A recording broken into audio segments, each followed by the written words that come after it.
Yes, there he is, Dr. Jason Johnson. He's joining me now on the internet, low balling it or in the cellar because he'll be on prime time in a moment. About an hour, he'll be on MSNBC, and you can watch him there. But we've got him, and it's been way too long. Great to see you. Thank you for getting dressed up. First off, you have that completely wrong. I will not be on MSNBC tonight. MSNBC doesn't exist anymore, Pete. Oh, MS Now. He'll be on MS Now. Yes, I will be on MS Now at 7 o'clock on the weeknight. Yes, he is I and I am him. Chilled with the tilted brim. To quote my favorite rapper, I am here. Who your favorite rapper's name is? I Am Here. Yes, that is. He was a very lesser known rapper. Primarily performed in my high school cafeteria. Also known as me. Yeah. Oh wow, those are your lyrics you just cited. No, that's yeah. I have no idea what's going on. It's a Snoop lyric from like 35 years ago. While you're talking about rappers and stuff, you put up, I think, a YouTube. What do I need to know about Puffy and 50 Cent and that documentary? What do I need to know about that? The main thing that you need to know, as anybody who pays attention to American culture knows, is that it's like the last chapter of Me Too. That's the best way to look at it. It's the last. If you think of the Me Too movement starting in the aftermath of Trump getting elected in 2016 and in early 2017, you start having Harvey Weinstein and all the Kevin Spacey and all these people being exposed for decades of abusive and terrible behavior to women, and that ran for about 6 or 7 years. Kevin Spacey, of course, I think, was focused on men, but yeah. I'm sorry? I think Kevin Spacey was going after dudes, although he's been completely vindicated, I think, Jason. Or no, so he says. If you think back, yeah, so this somehow in the timeline as a bookend? Yeah, I think it is, because obviously Trump getting back into office is saying that a certain chunk of the country doesn't care about the idea of men in power abusing young girls, abusing women, abusing anyone for their sort of sexual desires. And to Kevin Spacey's effect, remember, Diddy was also sexually abusing men. So it's sort of a bookend to that. And it's a fascinating journey through, if you're a Gen Xer or a millennial, or maybe even a boomer who cared about this sort of thing, of seeing all of this stuff was happening in broad freaking daylight. And we either joked about it or laughed about it or thought, as bad as it sounds, it can't be that bad because obviously someone like this would go to jail. And then you start realizing, holy crap, he probably should have gone to jail for a lot of this stuff. So I thought it was really interesting. You don't have to be super into hip hop. You don't have to care about East Coast, West Coast battles or any of that crap. A lot of it is sort of the political and cultural things that were happening. What does 50 Cent have to do with? I refuse to look it up, and I don't know. Maybe I should. But what is he made a documentary? Why? See, and this is the thing, and I'm so happy you're mentioning this, Pete, because this is like what some of my friends in the chat room are arguing about right now. Because there's a decent number of people, and I talk about this in my video, who are like, I don't like 50 Cent. He's a troll. He's a monster. He's a terrible person. I don't know. I don't want to do anything that was associated with him. A lot of people have perhaps a negative view. The thing is, 50 Cent is as involved in this documentary as McDonald's is with Chipotle, right? I mean, McDonald's had a large part to do with Chipotle being created, but it's not like you're getting McDonald's fries at Chipotle, right? 50 Cent, because of who he is and his name, probably made it easier for this documentary to get picked up, but he has nothing to do with it.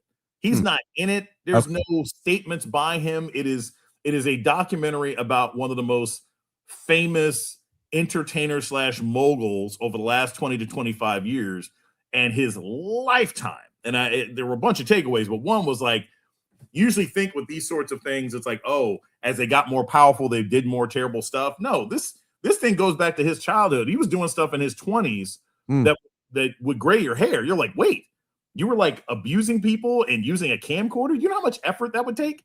Like what kind of diabolical monster are you that you are assaulting people in like 91, 92 with a camcorder and then recording it on VHS? Like it's a fascinating story. I'm glad he's in jail, and it doesn't make 50 Cent a better person because I don't care.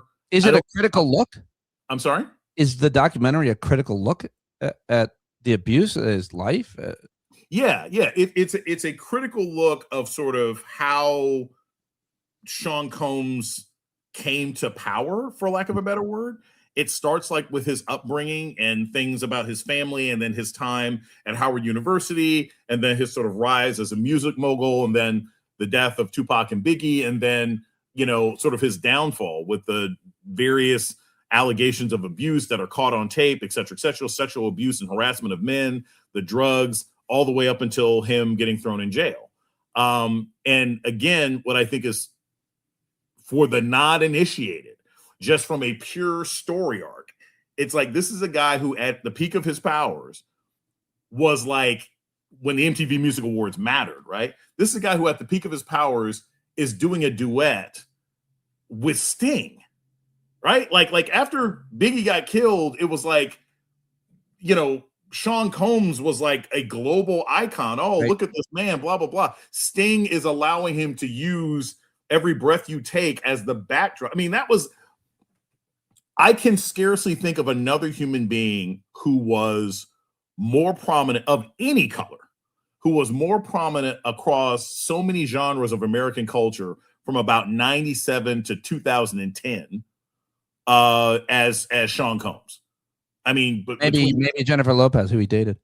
Yeah, well, but even that's part of it, right? Like, he dated Jennifer Lopez back when people thought she could act and sing. Yeah. And, you know, people are telling me to watch it, and I wasn't sure if I was really interested in it or not. I just get I don't get that interested in those kind of stories. Maybe they trouble me. They make me upset. I get upset about it. I don't want to. I don't usually care, to be 1,000% honest with you. I don't usually care.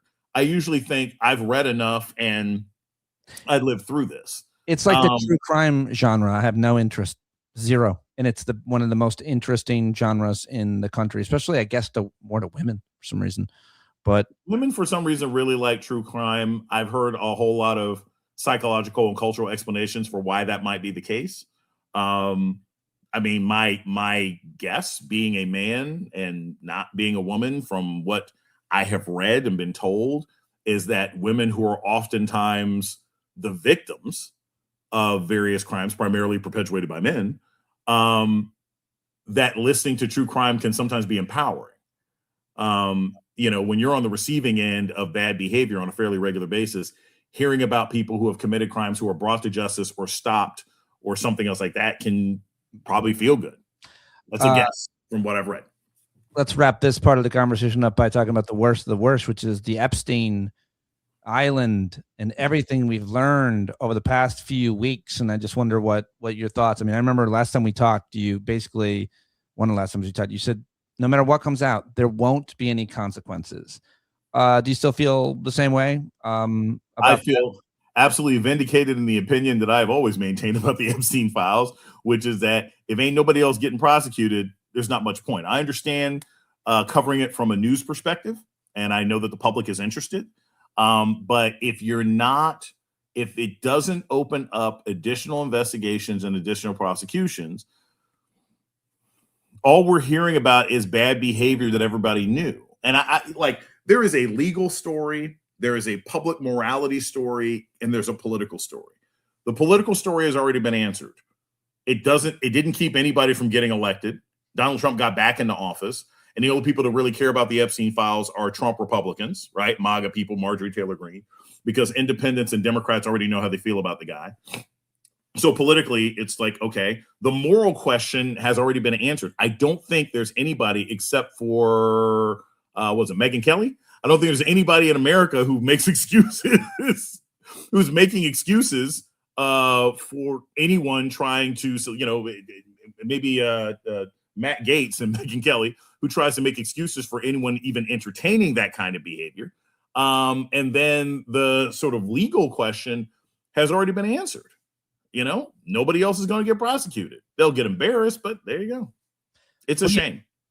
It is a shame. What do you make of the big news from today? I'm sure you'll be talking about it later. This big story Vanity Fair did with Trump's chief of staff, Susie Wiles, who she said all kinds of disparaging things about cabinet members, the president himself, J.D. Vance, and now they're trying to clean it up. You're breaking up.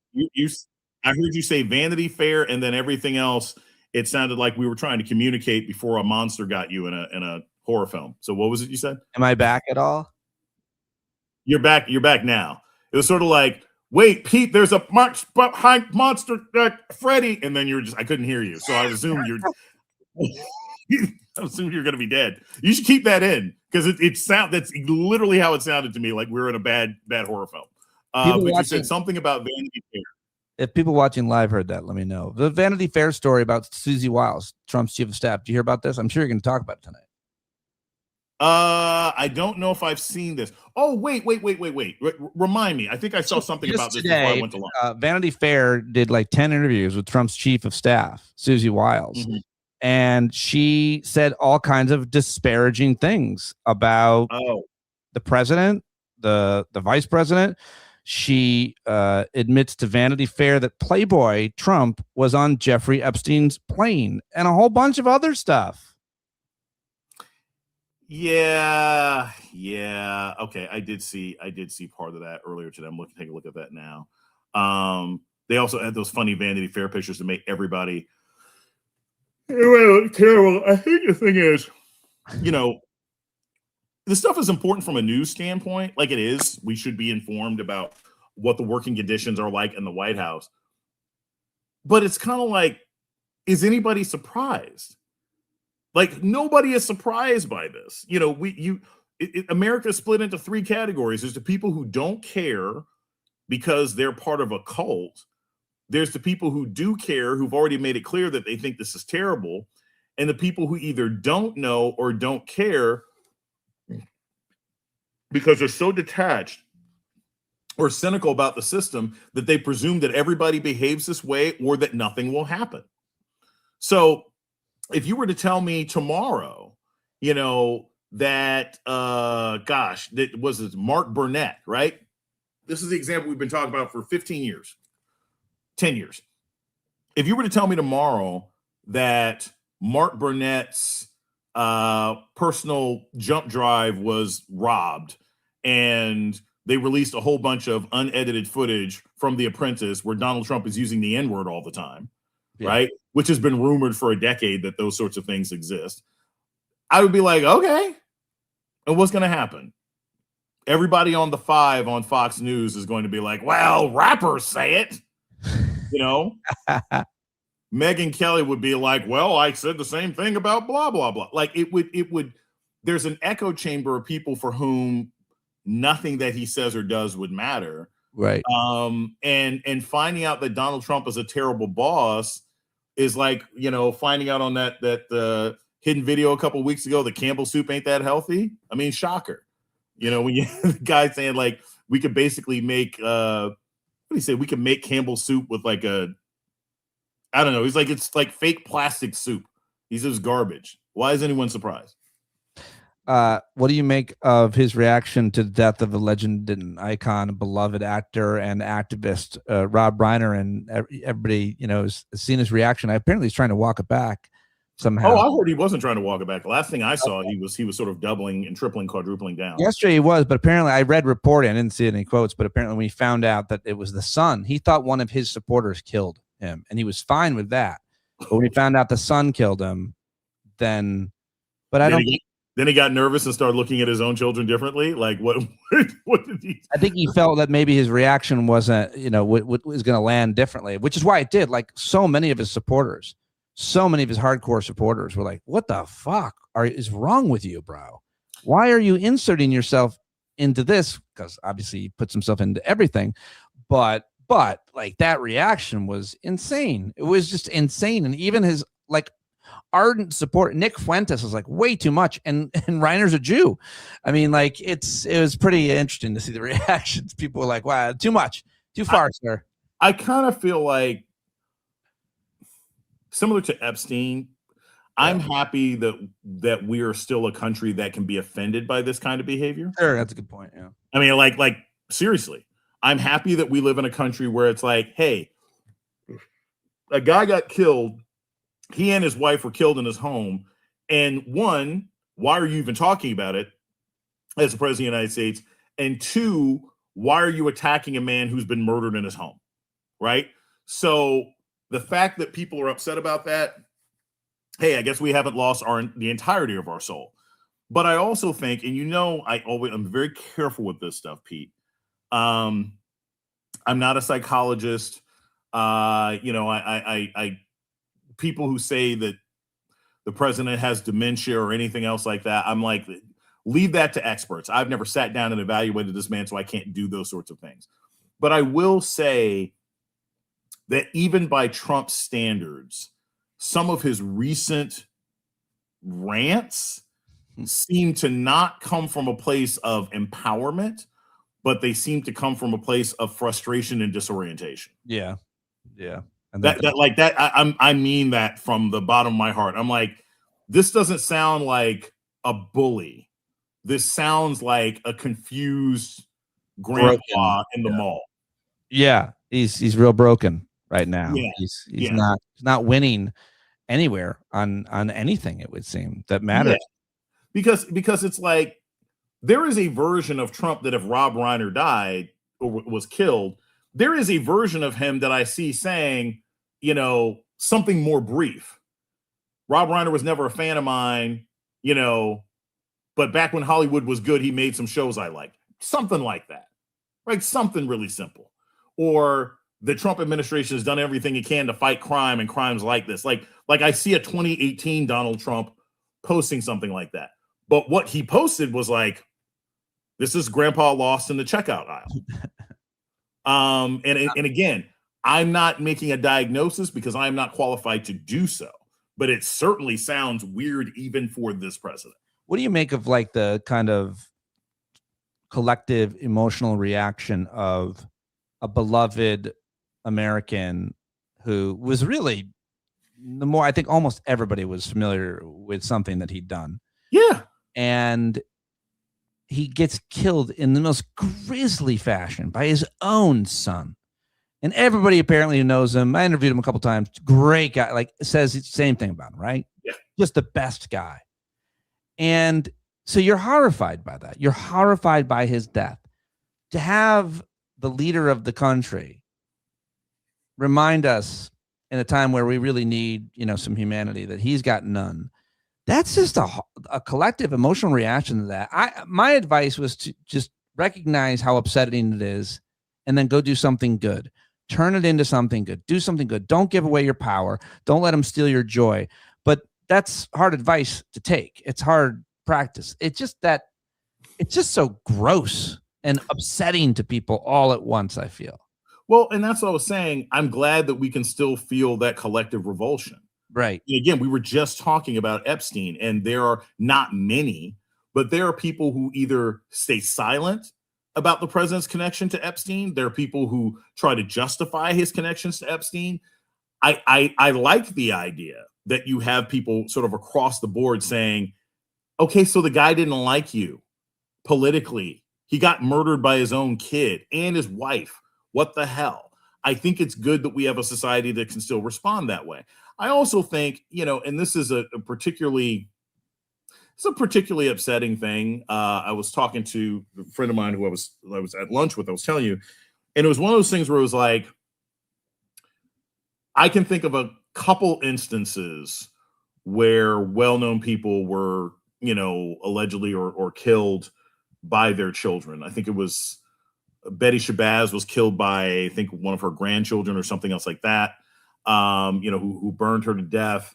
You have the Menendez brothers. I mean, there's something particularly ghastly to the public mindset about children killing a parent. Yeah, sure. Yeah. I mean, like just on the levels of death, right? Like if there's a threshold of shock and disgust, it's like car accident, plane crash, random person with mental health or drug issues breaking into your home, random. But the idea of someone being killed in a grisly, brutal way by their own child is something that I think makes everybody shiver in a different kind of way, and it's not one of those things where like it makes you look at your kids different, right? Because there are lots of people around America who have children that have battled drug addiction and have mental health issues who are not a danger. You know what I mean? Like, it's not like, ooh, we need to be more aware of this as a universal. That's not what you take from this. What you take from this is like, damn, on the scale of horrible things that could happen, this is probably right up there with losing a parent to a drunk driver. Yeah. Yeah. Like it's the thing that you can't. It's horrible. Wrap your head around. And frankly, and I tend to be this person. I've never met Rob Reiner. You've met her. Joy's met him. I mean, like, I know people. Tiffany, I know people who've met them. I've never met the guy. Never met him or his wife. But it's also one of those things where I tend to look at it as like, even if he was not famous, this would upset people. It would be a national story. It'd be a national story. Because the media loves these horrible stories, as we talked about earlier, true crime. Yeah. But yeah, no, that's all good points. Before I let you go, what do you think of your friend? You're probably friends with Jasmine Crockett. I feel like I've seen you interview her at least. I've interviewed her several times back in the day, and not too long ago, I guess. Love to get her back, but she's massive now. She's running for Senate in Texas. This is a black woman though, and it's a Senate, it's a statewide race in Texas, and you got that great white guy there that Tallarico. Norm Macdonald. Yeah, great. What about the Tallarico? What about him? He seems pretty Christian. My next video that I'm actually going to do tonight is going to be this is a preview of the video I'm going to do tonight about that race. Yeah. What I can say about it is this. I always think it's very interesting when races go national, right? Where like everybody in the country starts paying attention to a race in a particular part of the country. Yeah. In part because, and I don't mean to insult anybody in the audience, right? If we were talking about a race in Pennsylvania, Ohio, Wisconsin, maybe even Colorado, it'd be like, all right, anybody can pontificate about it. But there's a couple places in this country that I think are so culture specific that like you really should defer to people who know that place or are from that place. Like, good point. Yeah. You and I talked about this, and I'm sure you had her on to talk about this. Like me and Chrissy, Dr. Greer, used to talk about this with like everybody wanted to talk about Mamdani. I'm not a New Yorker. That was a very specific, like if you don't know New York, you were kind of talking out of your rear end. Right. So, or you're talking about something happening in Florida, Texas, Georgia, California. Those are places where it's like, if you ain't from there, you should probably defer to the people who know better.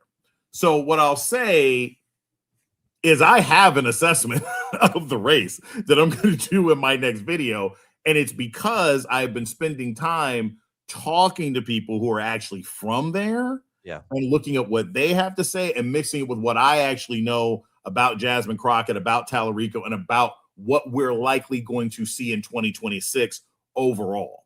So, that's what I can say. But as a general thing, Pete, and I say this all the time, I don't care if you're talking about sports or law or AI or whatever it is. I'm a big believer in like, hey, listen to the people who actually know what the hell they're talking about. Right. Yep. I appreciate that. Just running their mouths. That's what the rule I've had this show run by. So I appreciate that whenever you remind us of it. And I'm looking forward to that video. I know you got to go. I appreciate your time as always, my friend. Go watch YouTube. It'll be on MSNBC tonight. MS Now tonight. Sorry. And then YouTube, the YouTube channel looks like it's going really well. Following them on Instagram and everywhere else. Dr. Jason Johnson, the one and only. Always. I want to add this real quick before we hop off. I have to thank Pete Rock himself for encouraging me to do the whole YouTube thing. It's been 6 months. Oh, good. And I need to call you off. Yeah, it's been a really fulfilling journey. Great. Oh, I'm so happy. Really fulfilling journey. Yeah. And so yes, please go to Dr. Jason Johnson on YouTube. Just look me up. But I go there now just to see the red turtleneck you wore in one of your last videos. That's a fulfilling journey right there. Hey, I'm rocking full Christmas gear for the whole month when I'm on the air. Unbelievable. Go see that video and then leave a comment on that turtleneck if you want to. Yes, I encouraged him to do it. I'm glad it's going well. Everybody should go subscribe right now, and we'll see you over there. Thank you very much for joining me, buddy. Later, man. Peace. There he goes. There he goes. He's gonna hit that little red thing at the bottom. It's the bottom. Is that what it is? It's the bottom. The arrow. Oh, shit. So abrupt. Just gone out of my life. Shit. Wow. What a day. How you guys doing? Still here live? Okay, ask me anything in the chat. I'll answer. I don't want to go. I don't want to be alone. As soon as I hit end, I'll just be alone again, which is fine. I'll talk to myself for a little while. I'll ask myself some questions, some hard questions, you know? But why do I have such a sense of urgency about everything? What's that about? Why do I have to be so committed to seizing the day? Makes you feel guilty if you don't get it all done. I do not have a Christmas tree up in my apartment. I do not. No Christmas decorations at all. Didn't do it this year. The house, back at the house where my ex-wife and daughter lives, it's nicely decorated with all the stuff. I didn't do anything. I should have done some stuff. It's a little late. It's probably a little late. When is it too late? I haven't done my yearly rant on the inflatables. Earlier when I was live with my new friends Rod and Karen, I talked a little bit about it, but I've clearly lost the war against inflatable lawn ornaments. And no one seizes Tuesdays, you psycho. You're the best, Kim. That's very funny.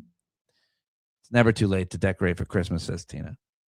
But yeah, the inflatable lawn, I think you people with your inflatable lawn ornaments are still a huge part of the problem. I honestly don't think, like, I'd like to talk to somebody who has an inflatable lawn ornament, and I'd like to ask them, like, what were you thinking when you got it? When you saw that, you're like, oh, that'll be great out on the lawn. And when you unplug it and it deflates, it just looks like a big used condom on your lawn, or just a big tent.